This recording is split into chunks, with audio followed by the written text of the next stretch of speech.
बिस्मिल्लाहिर्रहमानिर्रहीम। अस्सलाम वालेकुम रहमतुल्लाहि व बरकातुहू। सवाल पूछने वाले हैं मोहम्मद हमाद और नेपाल से सवाल है इनका।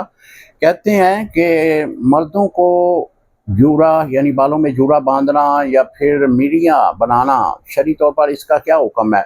मोहतरम, बालों को जूड़ा बनाना या उसकी मिडियाँ बनाना ये शरई तौर पर मर्दों के लिए जायज़ नहीं है। क्यों? इसलिए कि ये मुशाबत है औरतों की, और नबी अलैहिस्सलाम की हदीस मुबारक है जिसका मफ़हूम ये है कि आपने फरमाया कि जो मर्द औरतों की मुशाबत इख्तियार करता है अल्लाह की उस पर लानत है। इसी तरह जो औरतें मर्दों की मुशाबत इख्तियार करती हैं उन पर भी अल्लाह की लानत है। तो ये मुशाबत है औरतों की, तो मर्दों के लिए ये जायज़ नहीं है कि वो औरतों की मुशाबत इख्तियार करें।